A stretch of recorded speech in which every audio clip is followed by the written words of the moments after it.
waruñu koo jéem a xokotal. Maintenant maa ngi jox parole bi Assane Diouf comme ça mu nuyoo 5 minutes wala 3 minutes comme temps bi dafa xaw a gàtt bu ko defee ñu jox sëñ Mourtala. salaamaaleykum sama gars yi soxlawul wax ji di sori dellusiwaat nañ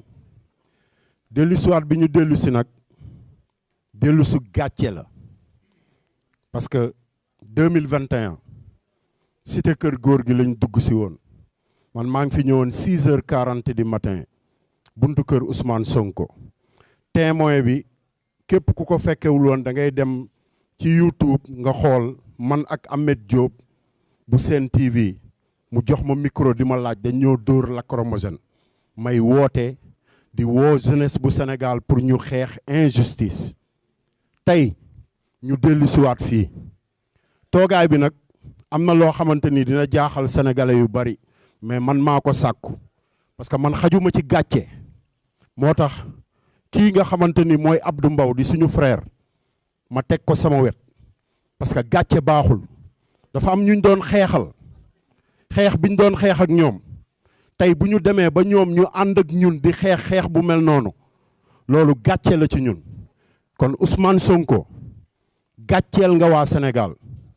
toroxal nga jeunesse bi nga xamante ni ñoom ñoo joxe seen bakkan toroxal nga suñu yaay yi nga xamante ni dañoo dajji seeni cantine dajji seeni bitik commerçant marchand ambulant képp ku mu mën a doon ci biir Sénégal parce que ba ñuy xeexaluñ la woon yow ñun Sénégal lañ doon xeexal te li ñuy xeexal Sénégal mooy liberté d'expression moo ci jiitu muy ci presse bi muy ci askan bi muy ci marchand ambulant bi muy ci dawalkatu sareet bi muy ci maçon bi chauffeuru taxi bi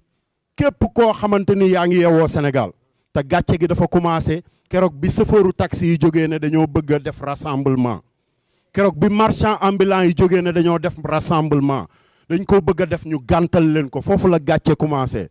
ma di leen xamal nag lu gàtt ci ay teggin barki Seydina Mohamed ci ay teggin parce que lépp lu ñu mayul woon Macky Sall wallahi duñ leen ko may te tey la ñu gën a am doole pour faj suñu mer parce que yéen a ubbi école bi jàngale diffamation yéen a ubbi école bi jàngale kàddu yi ngeen di bañ a dégg parce que boo demee France dañ lay wax menteur directement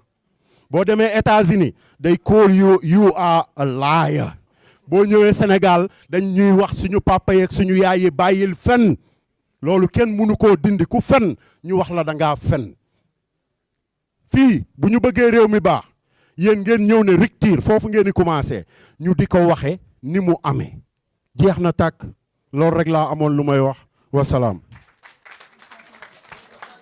merci beaucoup Assane comme temps bi dafa gàtt ñu woo sunu frère Mourtala Seck mu sànni ci kàddu.